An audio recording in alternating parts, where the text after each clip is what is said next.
Dear Ate J, hindi ko po alam kung saan ako magsisimula. Bawat salita ay may bigat, bawat alaala ay parang sugat na hindi maghilom. Sa paningin ng lahat, isa akong responsableng asawa. Isang ulirang ina. Pero may isang gabing tuluyang nagbago ang direksyon ng buhay ko. Itago mo na lang ako sa pangalang Luis. Isa lang akong babaeng nagtangkang magmahal sa tamang paraan. Pero nadulas sa maling pagkakataon.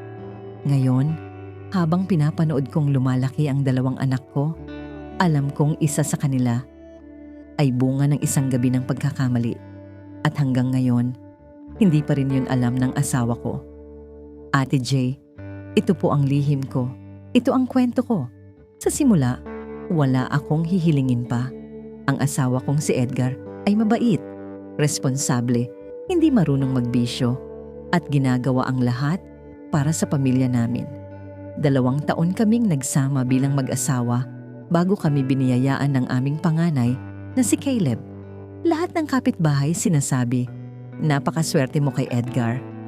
At totoo naman, pinipilit kong maging perpektong asawa para sa kanya. Pero ang hindi nila alam, ang tahimik naming bahay ay unti-unting nababalot ng lamig. Si Edgar, laging pagod. Ako, laging nag-a-adjust. Wala na ang lambing, wala na ang halakhak. Para na lang kaming magka-partner sa negosyo, hindi mag-asawa. Sa loob-loob ko, tinanggap ko yon. Basta't kasama ko siya, tapat na. Hanggang dumating ang isang gabing hindi ko inaasahan. May seminar kami sa Maynila. Isang gabing malakas ang ulan.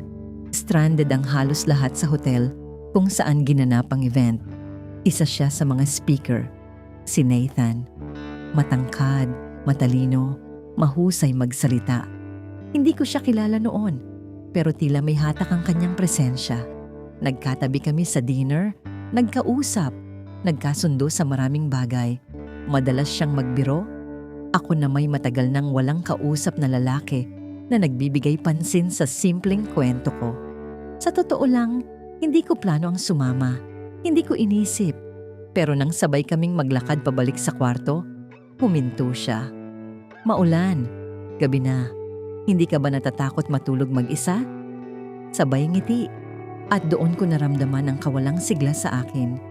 Ang pagkauhaw sa atensyon, sa lambing, sa init na matagal nang nawala sa aming mag-asawa.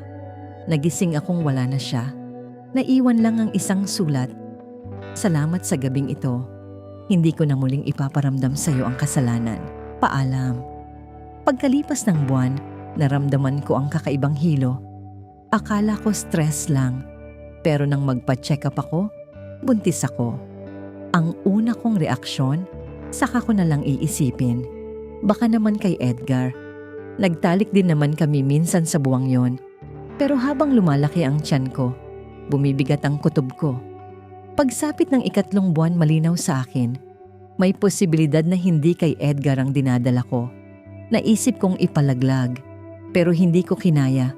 Pinalaki ako sa paniniwalang ang bata ay walang kasalanan. Ipinanganak si Andre.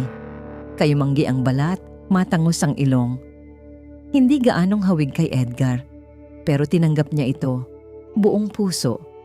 Ako, araw-araw kinakalaban ang sariling konsensya. Kapag hinahalikan ni Edgar si Andre, napapaiyak ako sa loob ng banyo. Kapag sinasabi niyang, manasakin to, tingnan mo ang ngiti. Napapikit ako ng mahigpit.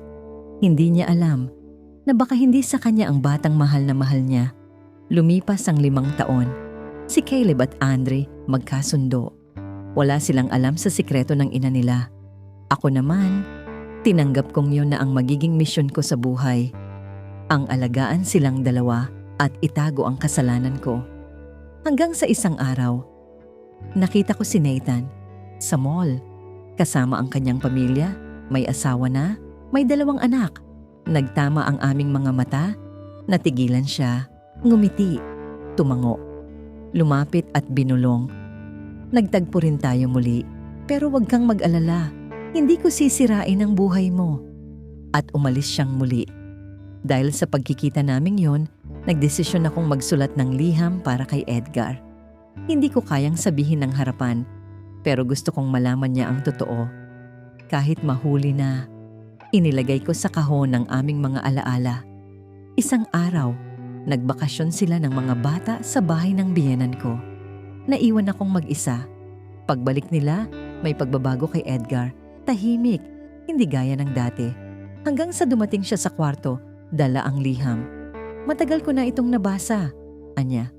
Bago pa ako umalis, nakita ko na. Bakit hindi ka nagalit?